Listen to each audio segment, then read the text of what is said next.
Welcome to Making a Meal of It, the podcast for eaters of all appetites who want to reimagine and reinvigorate their relationships with food, food culture, and food systems.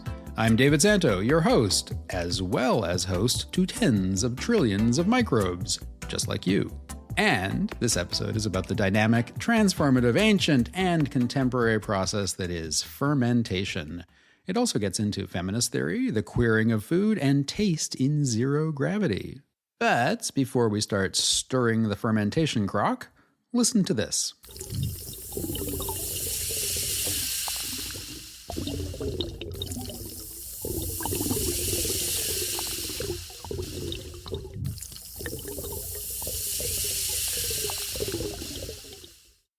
That was the sound of zillions of bacteria burping, of resilient food environments being established, and of trendiness. It was my interpretation, anyway, of how we might sonically represent invisibility, or better, micro-visibility, and of a relationship as old as time.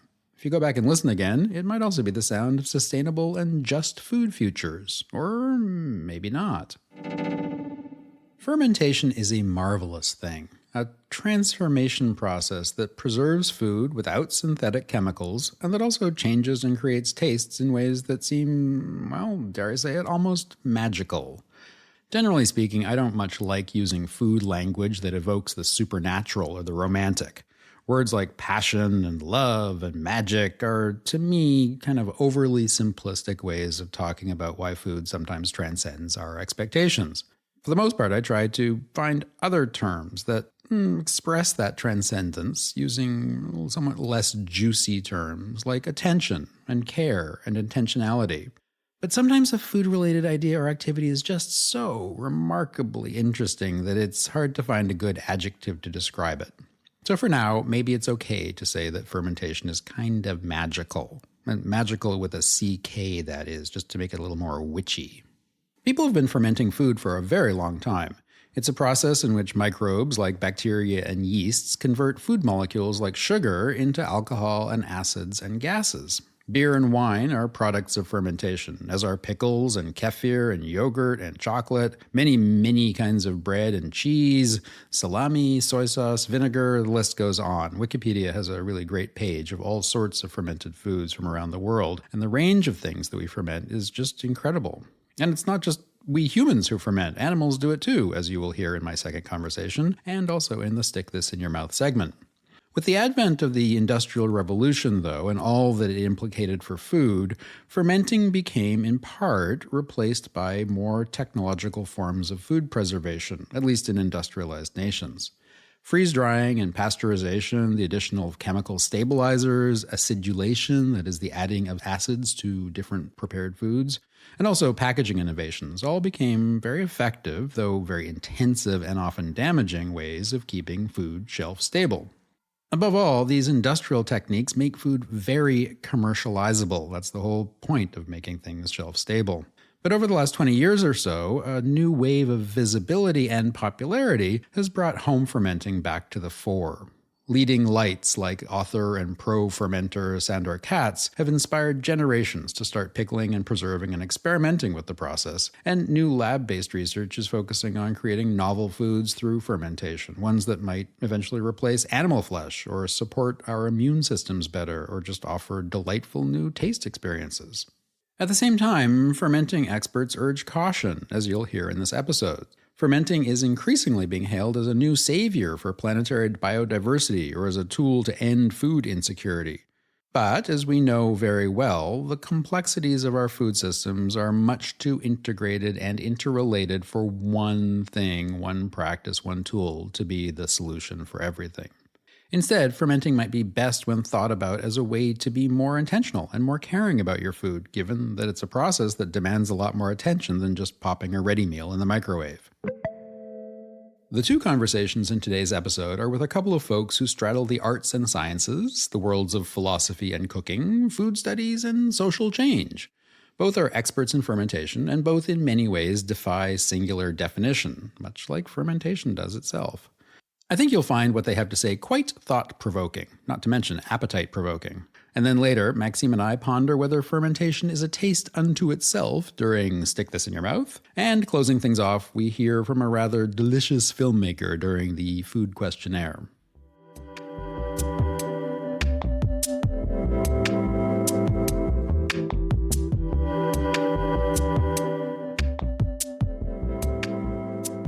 Kicking things off is Dr. Joshua Evans. Josh is a senior researcher at the Novo Nordisk Foundation Center for Biodiversity at the Technical University of Denmark in Copenhagen. It's there he founded and leads the Sustainable Food Innovation Group. Their work brings together culinary research and development with academic research and practice in the humanities, social sciences, and natural sciences. So, Josh, thank you so much for being part of this conversation and joining me on the podcast. Well, thanks for having me. It's super nice to see you also again. It's good to be in contact after all these years. So tell me, let's dive right into it. Tell me what you're doing right now at the Danish Technical University. How did you end up being there? I'm leading a research group called Sustainable Food Innovation, and we use culinary research and development to make sustainable foods with a big focus on flavor, natural science to study how they work, and social sciences to explore how they can contribute to food culture. We work a lot with fermentation and upcycling of byproducts, so things that a lot of people are working with these days in the sort of culinary innovation space. But I think in particular, what I'm really interested in with all of this culinary work and transdisciplinary research is to use this culinary approach to food innovation to try to enrich food traditions rather than replace them. So often tradition and innovation are kind of pitted against each other, I think, as if it's sort of like a zero-sum game and you have to choose one. But I don't think it has to be that way. I think that's kind of wrong, actually. And so really, if we understand them as two parts of the same system that need each other and actually only make sense in relation to each other, then we can understand how innovation practices can help us continue to make food traditions relevant and alive, and sort of further diversifying. But maybe I'm going off on a tangent now, actually. Well, no, but that's interesting because it's, there's, as we talk about things like, replacing meats with plant-based blah, blah, blahs or, whatever, there's, there's very often a binary that gets set up. It's either meat grown in the industrial system or alternative proteins grown off of the bodies of animals. And it doesn't have to, both of those are obviously possibilities that can coexist. But you mentioned sustainability. And so if you could just sort of, because sustainability is a big word, it encompasses a lot of stuff. What are the kind of the channels or the axes of sustainability that you're particularly focused on? A big part of our work is the connection between sustainability and flavor and pleasure. I think pleasure and deliciousness can often be treated as a kind of afterthought or luxury, like a nice to have, but not essential. And I think that's also very wrong. It's actually very crucial. It's a key for food acceptance and therefore also for the green transition. A food can be the most sustainable on paper by all metrics. But if people don't actually want to eat it and aren't enticed by it, then it kind of doesn't matter, right? Right. And so that's like a big part of our approach. And then when it comes to sort of the specific things we do and make, a lot of the work is based on novel fermentations. For example, working with things like novel misos or indeed some certain kinds of plant cheese. Also, what's interesting about a lot of them is that this kind of culinary R&D approach not only yields new products, but also from a scientific point of view, yields things that are like scientifically groundbreaking. So, for example, with a lot of the novel misos that we make and that I've been working on since my PhD or even before that in Nordic Food Lab, they're not just making new flavors, but they're also opening up new niches, ecological niches that actually allow us to ask scientific questions that maybe we wouldn't have been able to ask before. So this is why your incredibly transdisciplinary team is so useful and necessary, because you're asking and answering lots of different questions across lots of different disciplines, but also like lots of major questions about the world, including things like sustainability, taste, pleasure, but then, as you said, niches, weird new lives that come into being through fermentation or other practices. Yeah, exactly. I think, at least when it works and on good days, I like to think that it's possible to do both. I'm very much like a both and have your cake and eat it too kind of person, I guess, in general. So you were at the Nordic Food Lab how many years ago? Oh gosh, in my youth. I think I was there from 2012 to 2016 for a solid 4 years. Yeah. And then it was from there that you went off and started your PhD at Oxford, is that right? Yeah, so I went to England and actually went to Cambridge first to do a master's, and I did a Okay. 1-year master's there, and then started my PhD at Oxford the next year. And your PhD at Oxford was largely focused on fermentation, correct? Yes, it So was. that kind of blows my mind. I mean, I know universities are changing over time, but the idea of such a staunch old institution as Oxford having a PhD student working on fermentation seems a bit mind blowing. But I wasn't there. So what was that like? What was it like to be doing this kind of work in that kind of institution? I see what you mean. And I often felt that way too. I mean, I guess I went there mainly to work with my supervisor specifically. Okay. I wanted to work with him because he works on human microbe relations and environmental geography and has a very broad perspective. The institution generally, and also my department, I was in the School of Geography. Most people in that department are working on things like geomorphology and hydrology and conservation and lots of fascinating, important things. But then for me to be saying, yeah, and I'm working on like novel fermentation practices in rarefied restaurants in Copenhagen, and people are like humoring me, I guess, and maybe didn't quite get it. It really grew out of, in that sense, the work I was doing at Nordic Food Lab and trying to build on at Nordic Food Lab, where the chefs that I was working with there were developing this approach to fermentation, which now is quite common around the world in many places, of trying to bring traditions from different places together with local and regional raw materials, birthing something both new and old out of that. One way that we could think about this is that we could call it like a translated approach to fermentation. So in the same way that we might translate a book from one language into another, we can maybe do the same with recipes, or more specifically with fermentation processes, right? Like making a miso, but instead of using soybeans and rice koji, which would be very traditional in Japan, using yellow peas and barley koji in Denmark. And the flavor that you get, it's a miso on the one hand, but on the other hand, it's very much not a Japanese taste. It's sort of, for Danes at least, it's a very nostalgic taste of something that your grandma might cook you. And so these chefs were developing this approach with, dozens, hundreds of different examples of this kind of thing for flavor. Their goal was like, we want to make new flavors that we can give to the restaurant or publish openly. At Nordic Food Lab, we shared everything open source. But what I became really interested in was also learning a bit more about the microbiology alongside doing the fermentations. Based on how quickly we know these microbes reproduce, how promiscuously they share their genetic information with each other, how rapidly they adapt to new environments. It was very likely that these very flavor-oriented experiments might be having much larger effects than simply creating, beautiful new flavors, which of course is also a contribution. Without realizing it or even trying to, these chefs might be bringing new forms of life into the world. Now, especially since my PhD in my new research group, now that I actually have, resources and people who are experts, now that I have proper scientists to like go into all of this, we're finding some super fascinating findings around like novel biodiversity, novel microbial ecologies and evolution, all because of this drive for new flavors. What is it that because I remember back at the Nordic Food Lab, you were also working on some things like garums or soy sauces that were made out of fermenting grasshoppers or crickets. Right. There was some insect life that was going into those things, a bit like the fish that would have gone into old garum recipes. But what kinds of things are you putting together in the edible sphere right now in your new work? Like a lot of our culinary work is being driven by my group's R&D chef, Kim Weyendorp. And Kim's a chef. He's a proper chef, rather than me, who's like a pretend person who's not trained in that. He's been working in the industry for a couple of decades. He's traveled around a lot. He worked at this restaurant in Copenhagen called Amass for many years, leading all of their R&D. And he's sort of become a kind of expert in culinary upcycling and works a lot with fermentation.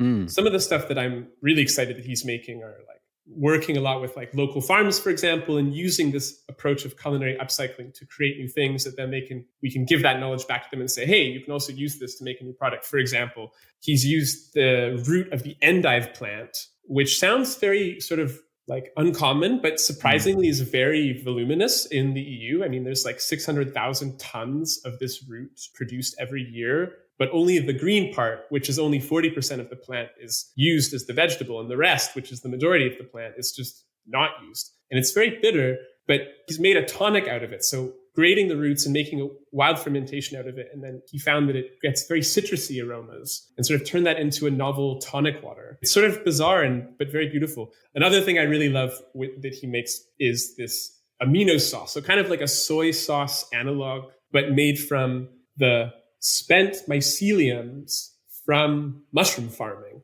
Wow. Which themselves have been grown on coffee grounds. So this is really fun because it's like a double upcycled product, right? First, the mushroom farmers have grown the mushrooms on spent coffee grounds. The mushroom mycelium have broken down a lot of the proteins in the coffee grounds into amino acids already. And then when you mix those into brine and with some koji and let it ferment, then you get this super umami, sort of coffee-y, mushroomy soy sauce. Wow. From something that has already been upcycled. And I find that very compelling.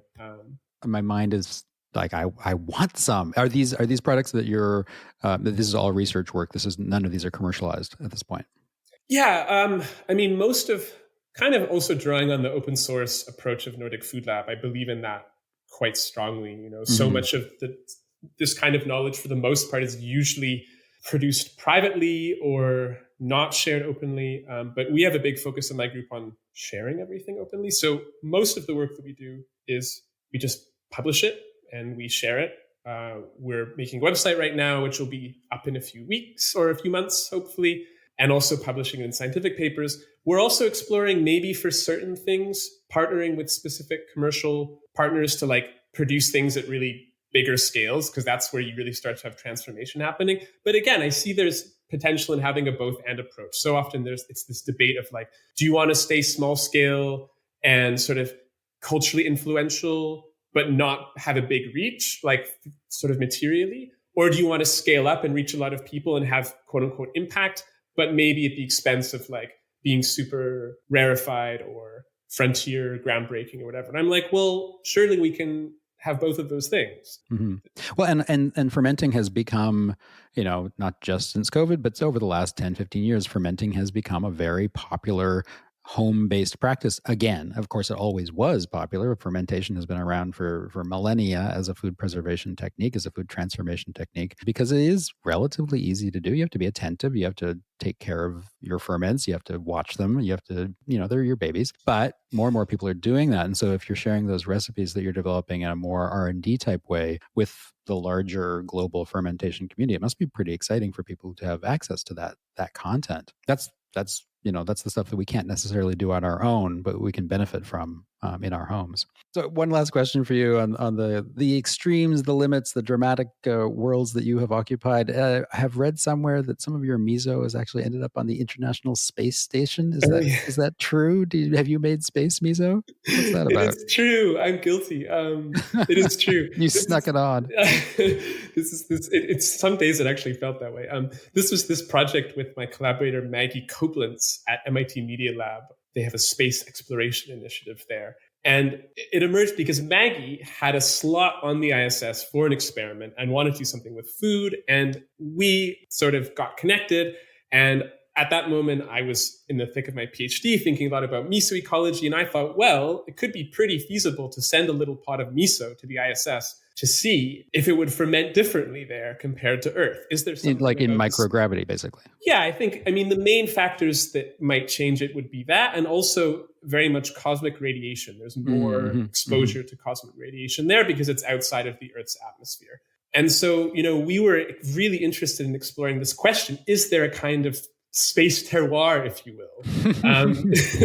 And this might be a really tractable way to measure that. And that would connect very well to the questions I was already asking in my PhD of, does the pursuit of flavor somehow shape microbial ecology differently? So there's the kind of basic science question there. There was also a set of applied science questions around the potential of fermentation to enhance astronaut nutrition and flavor experience, especially on like long missions, for example, to Mars. And we also know, for anyone who's tried to eat on an airplane, that the senses do weird things. And this is even more true in microgravity, very commonly reported by astronauts that on space flights, they often have very depressed senses of taste, or it gets really wonky. And something they crave a lot are like really salty, pungent spicy things, for example. And so we were again like, well, maybe miso and figuring out if we can actually ferment in space in general can actually open up a really important new, more applied research area on if fermentation is possible in space, maybe astronauts can actually get access to foods that they crave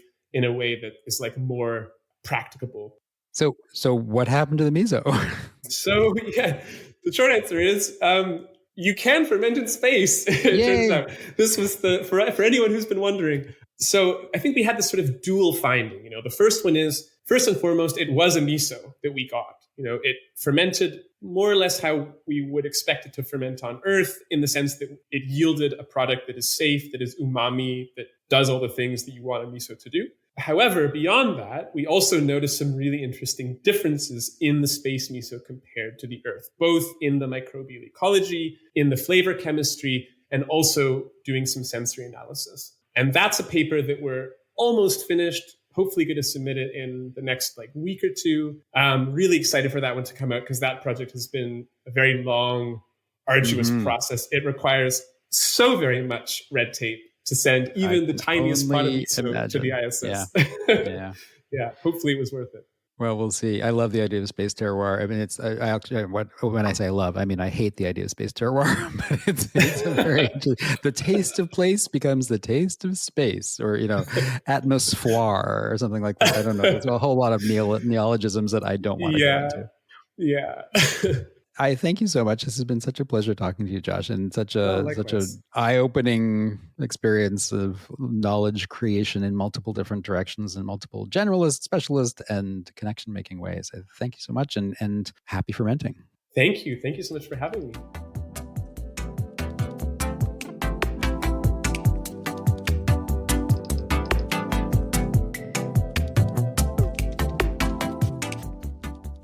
And to see more about what Josh is up to, take a look at his personal website, joshuadavidevans.com. And to read more about his space miso, check out the show notes for a link to a February 2024 article in New Scientist. Next up is my conversation with Dr. Maya Hay, a postdoctoral researcher with the Center for the Social Study of Microbes at the University of Helsinki. Maya's background in dance, nutrition, gastronomy, feminism, and communications all come together to provide great cross-disciplinary perspectives on food, human, and microbial relations. Maya and I first knew each other, like quite a few of this podcast's guests, at the University of Gastronomic Sciences in Italy, and it was in her apartment in Pollenzo, Italy, that I first learned to make kimchi. So Maya, thank you very much for sitting down and chatting with me about things fermentable and things fermented and things fermenting. Thank you for having me. I mean, you and I have been talking about fermented things for a very long time. Indeed. And you've taken a significant path since those days back at the University of Gastronomic Sciences. Remind me, how did fermentation come to be such a focus of your work? Yeah. So my background is in nutrition and health sciences. And I got really disillusioned with the prescriptive model of eat this, not that, this many grams, this many calories. And by focusing on the grams and calories, it was never about the food. It was always about this abstracted idea, this very reductionist understanding of the science of calories and grams and all that stuff. Exactly. And I just wanted to focus more, not just on the food, but also the bodies and the bodies in a greater context, whatever that context was. So not just human bodies. Also. So one of the ways that I came to fermentation was, well, if I'm asking the question of who am I to tell you what to eat? And if I wanted to get away from that prescriptive, finger-wagging model, what is the one thing that can cut across different food cultures, across histories, that wasn't prescriptive? And that's how I arrived at fermentation, because fermentation, you have to figure it out yourself. And if you look at any, quote, recipe of ferments, it's usually a novel, it's an essay. It asks you to troubleshoot all of these different ways. It's never just combine, stir, and bake, right? You really have to figure your way out through it. And that gave me so much hope for maybe this is the way for people to have a better understanding of not just the food that they make, but where it comes from, what organisms were a part of it, what environments were part of it, and what historical, social, and cultural contexts made that ferment happen. So that was the whole inspiration for this is the world I want to be occupying. And then we can also talk about, right, the microbes and how that invisible, quote unquote, invisible world challenges us. It's fermentation like as we know it when you make pickles or when you make beer, when you make other stuff that involves yeast or bacteria. But it's also fermentation in a super social sense. Yeah, it's also about people. It's also about knowledge. It's also about, changing the way, the attitudes and the ethos, right, of a place too. So what are you working on right now? So now I'm trying to expand the idea of how do we come to know microbes? It's a very epistemological question, which is a mouthful, epistemologies, right? The theory of knowledge. How we come to know the thing, right? And I'm interested in non-scientific, non-visual ways of coming to understand microbes. Science has understood microbes in very particular ways. Petri plates, gene sequencing, cell culturing, right? There's all sorts of ways to understand microbes in that particular setting, laboratory settings, or people with training.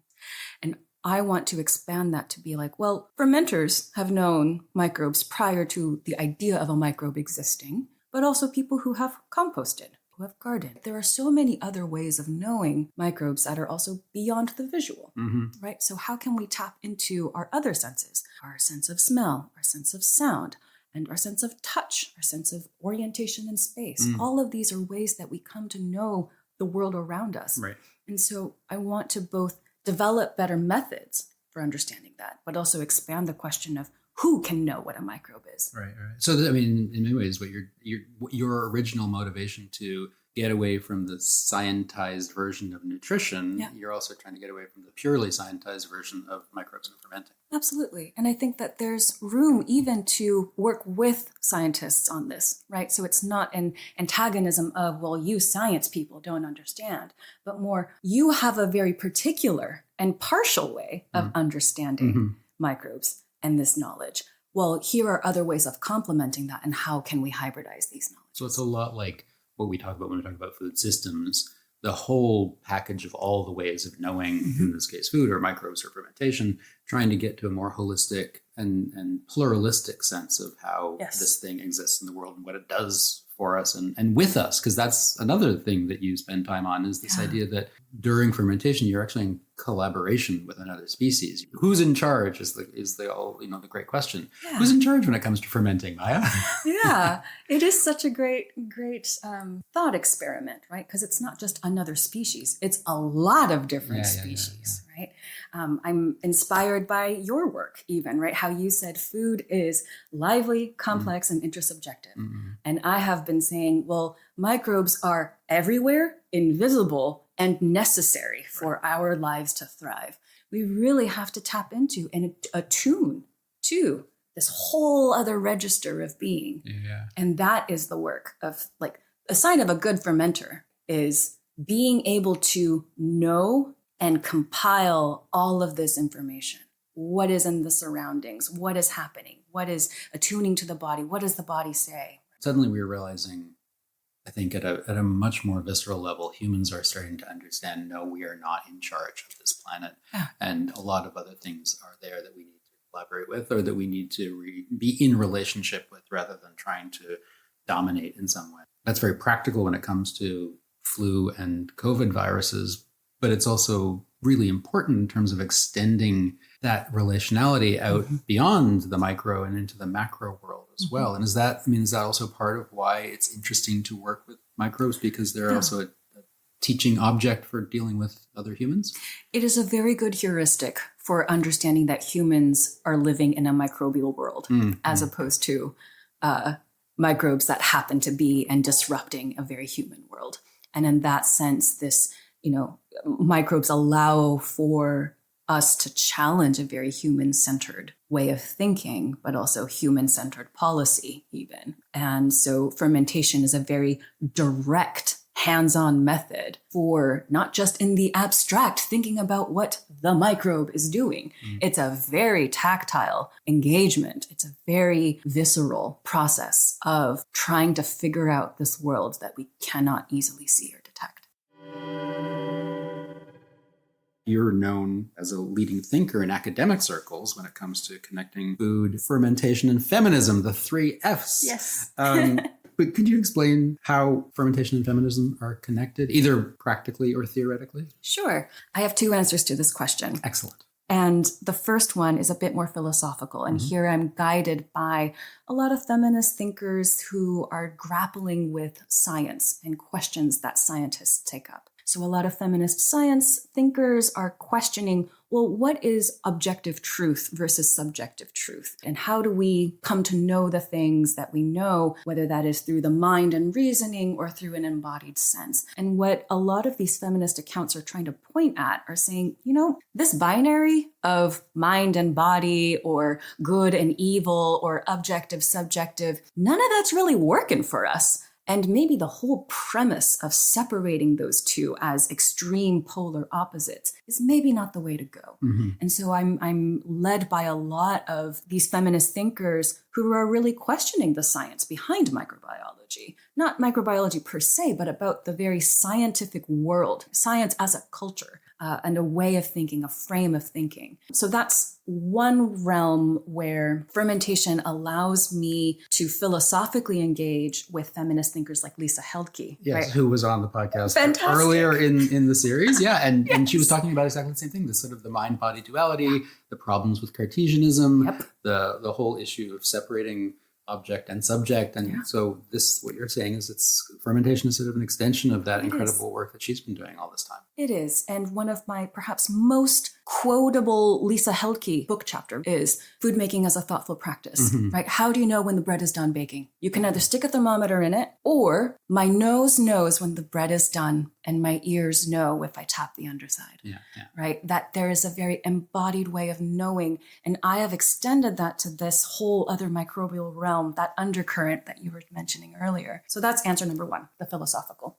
On a more practical level, the grounded understanding that I have with feminism is the question of who can know, who can do fermentation, for whom is fermentation. And now we start to ask the questions of not just gender, of who can know and who can ferment and who can be assigned, a good fermenter, but also the expanding the very intersectional understanding of human differences to also understand what kinds of things result. So, for instance, not just the gendered aspect of people's bodies, but also class, race, able-bodiedness. And we can look to examples like how ferments in the Western European context can often look to the exoticized East Asian ferments, right? We can look at koji and how it's been sort of taken up, kimchi. But we can also look at class too, and the sort of affluence speaking for someone's expertise. So if I'm hearing you right, you're saying that fermentation is also a way to sort of re-theorize all sorts of human relationships, all sorts of relationships that we have with other people, whether they're people of our own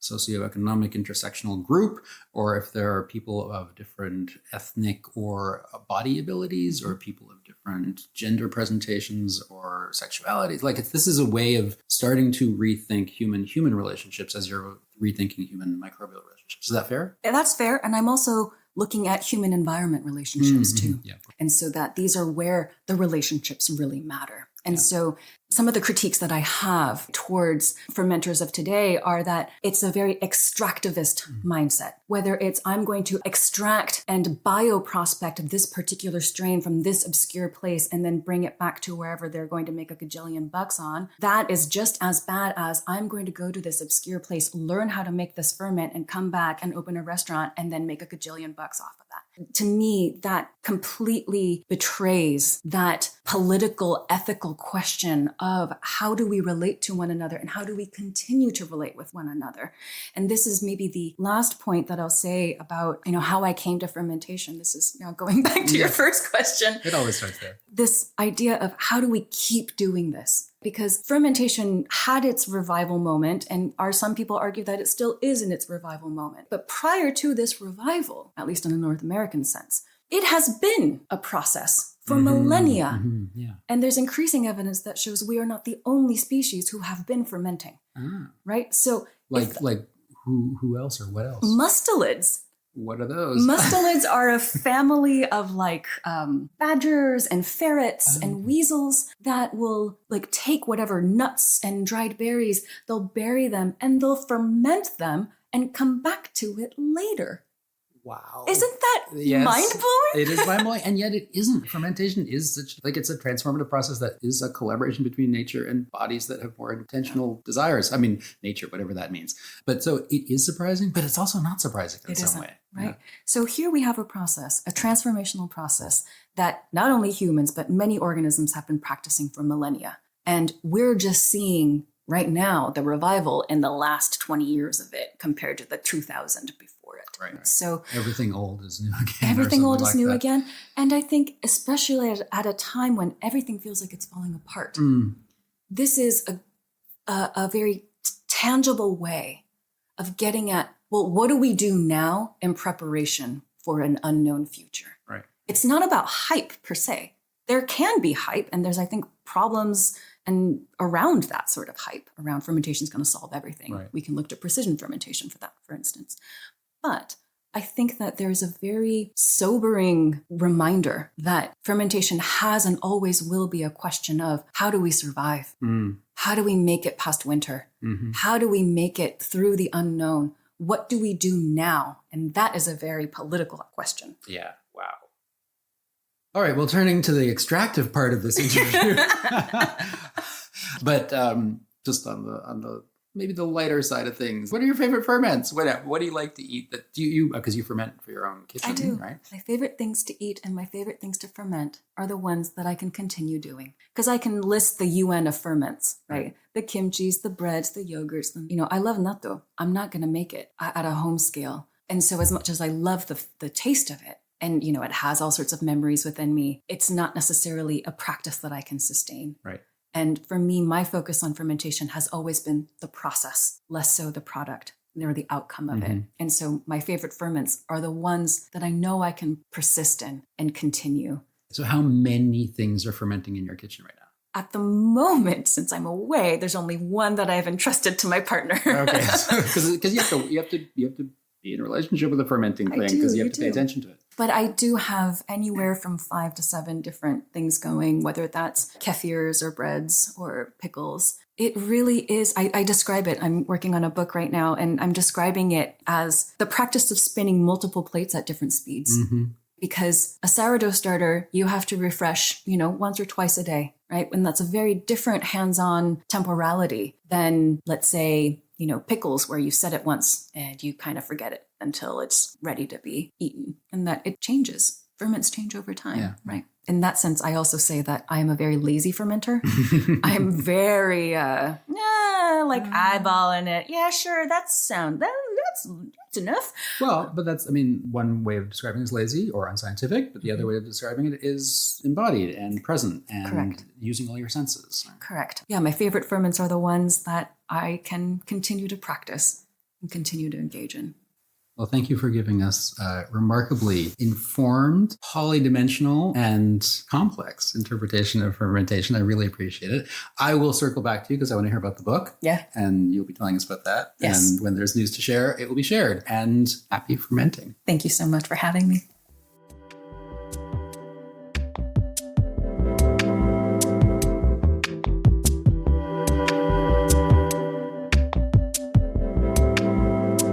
Don't forget, check out the show notes. There we will find Maya's personal website and also a link to the Food Feminism Fermentation website, which contains a collection of documents and texts about some of the ideas she talked about during our conversation.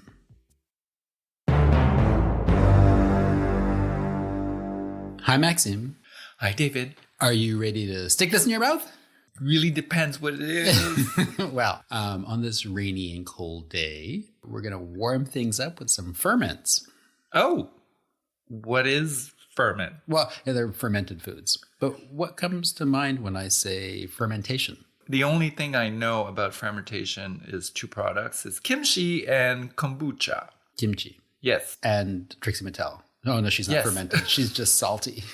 No, that's cracker. Anyway, to all the Drag Race friends out there, this is for you. We're going to talk about fermented foods. We're going to taste some fermented foods. Do you think you like fermented foods? In small quantities. Okay. Do you know that there are an awful lot of fermented foods that we don't know are fermented? Oh, tell me about that. Well, things like saucisson sec, salami, chocolate is a product of fermentation. I did not know that. Yes. And of course, kimchi and miso and soy sauce and fish sauce and some cheeses and yogurt and all sorts of things because it's a really, really, really practical preservation technique. Well, isn't that special? And so before refrigeration and before chemical stabilizers, fermentation was an incredibly important way to keep the harvest good to eat until long into the winter season. So things like kimchi are very much about preserving the various fresh vegetables that would be harvested in October and November in Korea and then preserved through fermentation and then be good to eat shortly thereafter, but then stay good throughout the winter. So you could have fresh vitamins basically in your body without having to rely on vitamin capsules or food preserved in a different way. Thank you for this very exhaustive explanation. Exhaustive and exhausting. Anyway, we're going to try 3 fermented things. We've got kimchi, we've got miso, and we've got some perga, which is, as I've learned, the term for bee bread. And this is from a Finnish honey producer that actually was brought to me by Maya Hay, who's on this episode. Hey, Maya. Hey, Maya. And bee bread is pollen that the bees collect and then stuff into their little capsules in their beehives, and it ferments. And it's supposed to be full of nutritional value. It's full of proteins and amino acids and things like this. And there is debate about whether it has other longer-term health benefits. Well, we'll see if that tastes good or not. Yes. Well, in this case, they're little nodules in the shape of hexagons because they came out of the beehive. All right, so let's start with the most familiar thing we've got going here, which is kimchi, which I make sometimes. I haven't made it in a while. This is actually some very good store-bought kimchi. Take a big old chunk there. And I'm going to ask you to think about if you can taste any common elements among these 3 items. That is, we're looking for the taste of fermentation. Is there such a thing? Wow, that's good kimchi. Kimchi is a very new thing in my repertoire. There's been a more and more Korean food places opening up, and I didn't know that was one of the main condiments in Korean cuisine, and it really just brings so much flavors into those dishes.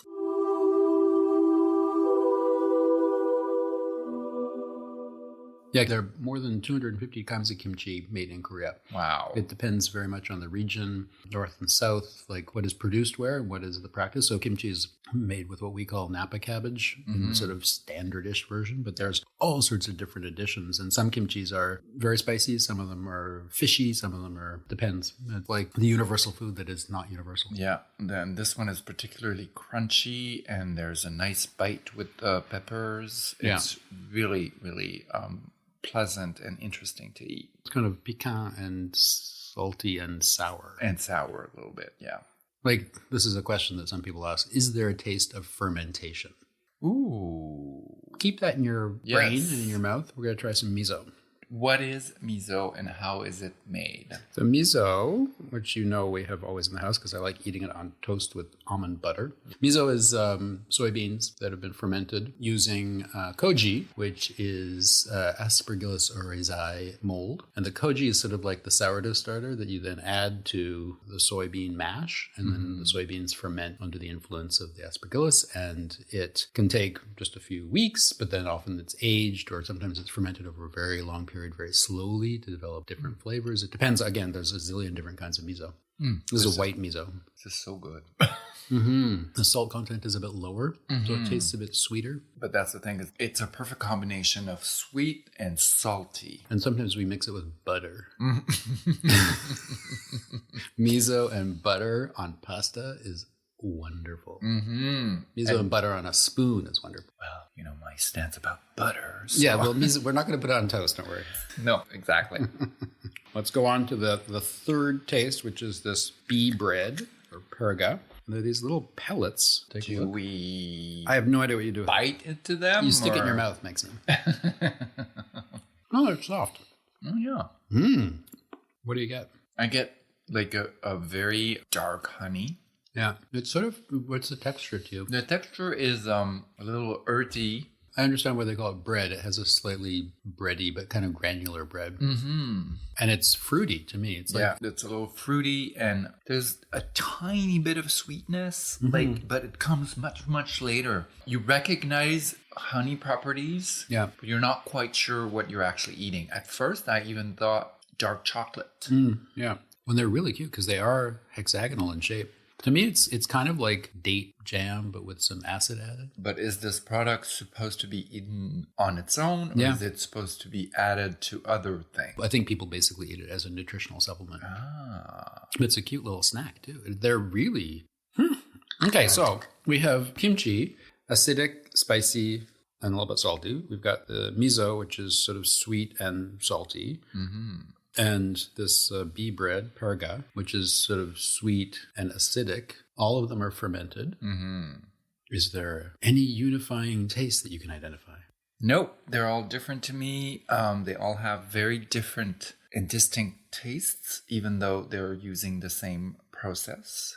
Yeah, well, they're in fact quite different processes because they're some of them they're different microorganisms. There are these different reactions that take place. Some of them are bacterial, some of them are yeast, some of them are enzymatic. Like for example, koji versus lactobacteria that are on our hands when we make kimchi. So different ways that the fermenting agents get into the fermentable foods. So that's maybe good reason that it should taste different. Yes, it is quite different. One of the challenges, as we've always talked about, is with taste, the vocabulary that we have to describe the way things taste is not as developed as some of the rest of our vocabulary in the world. Our visual vocabulary is much stronger than our gustatory vocabulary. So we don't always have the words to put what's happening in our bodies into language. Well, I've learned so much about fermentation and these different types of products. Thank you. I'm so glad. Now that we have bee bread and miso and butter, maybe you can put some miso butter in your bee bread. I'd rather not. Okay. Check you next time. Goodbye.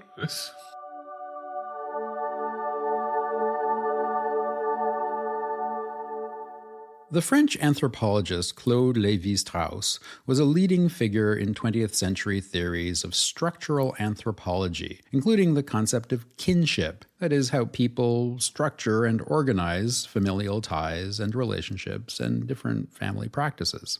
In food circles, he's known for having developed a concept known as the culinary triangle, basically an interpretation tool for understanding the values that a society or culture holds by looking at the ways in which they prepare their food. The 3 points of the triangle are tagged with the words cooked, raw, and rotten, 3 states of food that speak to the extent to which a food is transformed, as well as the forces that transform it.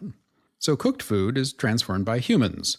Rotten food is transformed by nature, and raw food is untransformed. The triangle actually includes a lot of other elements and details, but I won't go into those here. Instead, take a look in the show notes for a link to the Wikipedia page and a bunch of other resources that describe how the triangle can be used. What's always fascinated me about Lévi-Strauss's triangle is the absence of fermentation as one of the transformational processes. In fact, at one point in my teaching career, I was sort of frustrated, so I redrew the diagram for my students as a kind of thought experiment. And so I added fermentation to the geometry, effectively turning the 2-dimensional triangle into a 3-dimensional tetrahedron. For me, fermentation absolutely belonged there, as a transformation process that's neither 100% human-driven nor 100% nature-driven. It's actually not driven at all, but is instead a collaboration among many bodies, some human and microbial, some of them the bodies of food things, and then also water and salt and containers and temperatures. So it's kind of a multi-actor relationship, or performance even. And in that way, it kind of defies the strict binaries of human or non-human, living or dead, raw or rotten. And so it's in this sense that I think of fermentation as a queering of food. The verb queer initially meant to twist or to alter something, to change it from its normal or normative state into another state of being, one that still kind of looks like the original, but just isn't. Of course, in more contemporary parlance, queer tends to refer to sexualities and gender identities, ones that don't conform to normative standards and that exist in more than one state of being, that are non-binary, and that are complex. I kind of see fermented foods as a representation of queerness, or multiplicity maybe. In theorizing fermentation that way, as well as practicing it in many, many ways, I think there's an opportunity to get some new and interesting ideas about the many ways that people and plants and animals and bacteria and viruses and food, for that matter, can all be understood maybe differently, maybe as in transition, as perpetually becoming or transitioning into something else. And maybe that's the so-called taste of fermentation that I was wondering about with Maxime. Maybe it's there and maybe it isn't. Or maybe we just need some more time and patience and attention to sort out first how to taste fermentation in the first place, and then how to describe it in non-normative terms. Adding a final, non-conforming, savory, acidic, and salty note to this episode of Making a Meal of It is this week's respondent to the Food Questionnaire. When I found out he had agreed to participate in the podcast, the 56-year-old fanboy in me gave out a little gay gasp. His films spoke volumes to me in my young adulthood with their transgression and their sexuality and their overall non-normative attitudes. And while I have never quite reached his level of boldness in my own life, I know that I am a little braver and a little more twisted because of what he created. Bruce LaBruce is a filmmaker, photographer, writer, and artist based in Toronto and working internationally. He has written and directed 14 feature films, including Gerontophilia, which won the Grand Prix at the Festival du Nouveau Cinéma in Montreal in 2013, and Pierrot Lunaire, which won a Teddy Award at the Berlinale in 2014.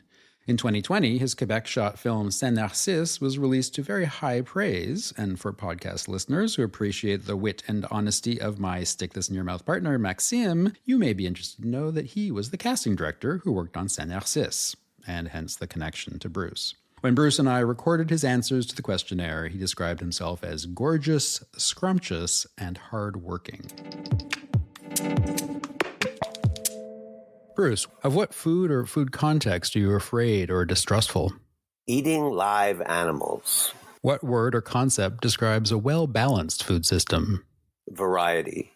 What word or concept describes why food systems often remain unbalanced? Poverty. Which food person do you most admire? The galloping gourmet. Which food innovation do you try to ignore? Nouvelle cuisine. What is your greatest gastronomic extravagance? Smoked mussels. For what do you hunger? Chicken livers. What do you consider to be an overrated food or food context? Pineapple on pizza. On what occasion do you feign satiety? When the cook fucks up. What do you most dislike about dinner tables? The one leg that is always uneven. What is the quality you most like in a fruit? Freshness. What is the quality you most like in a cut of meat? Tenderness. Which condiments do you most overuse? Mayonnaise. What kinds of gardens make you happiest? Mixed vegetable, corn, and pumpkin patch. Which culinary skill would you most like to have? To be able to cook. If you could change one thing about nutrition, what would it be? The reduction of sugar and sodium in fast food. What do you consider your greatest edible achievement? My pan-blackened flour-coated chicken livers. If you were to die and come back as an edible animal, vegetable, or mineral, what would you like it to be? A puffer fish. Where and or when would you most like to dine? Poppy's Fish and Chips in London. What is your most treasured kitchen implement? My Jamie Oliver stainless steel nonstick frying pan. What is your favorite highly processed food? McDonald's McPlant nuggets. What is your favorite aroma? Fried mushrooms. What spice, kitchen implement, or cookbook do you use most rarely? My mortar and pestle. What do you most value in your friend's food? International cuisine. Who are your favorite food writers? Rebecca Pepler, A.A. Gill. Who are your favorite food celebrities? Anthony Bourdain, the Soup Nazi. With which cuisine do you most identify? Toronto fusion cuisine. What is your most powerful sense? Humor. What are your favorite agricultural, culinary, or gastronomic words? Flambe, jacquarding, bisque, gazpacho police. What would you eat as your second to last meal? A British fry-up. What food-related epitaph would you put on your own tombstone? He always cleaned his plate. And what question would you either add to this questionnaire or like to ask me? What is your favorite extreme cuisine? What is the food that made you barf as a child?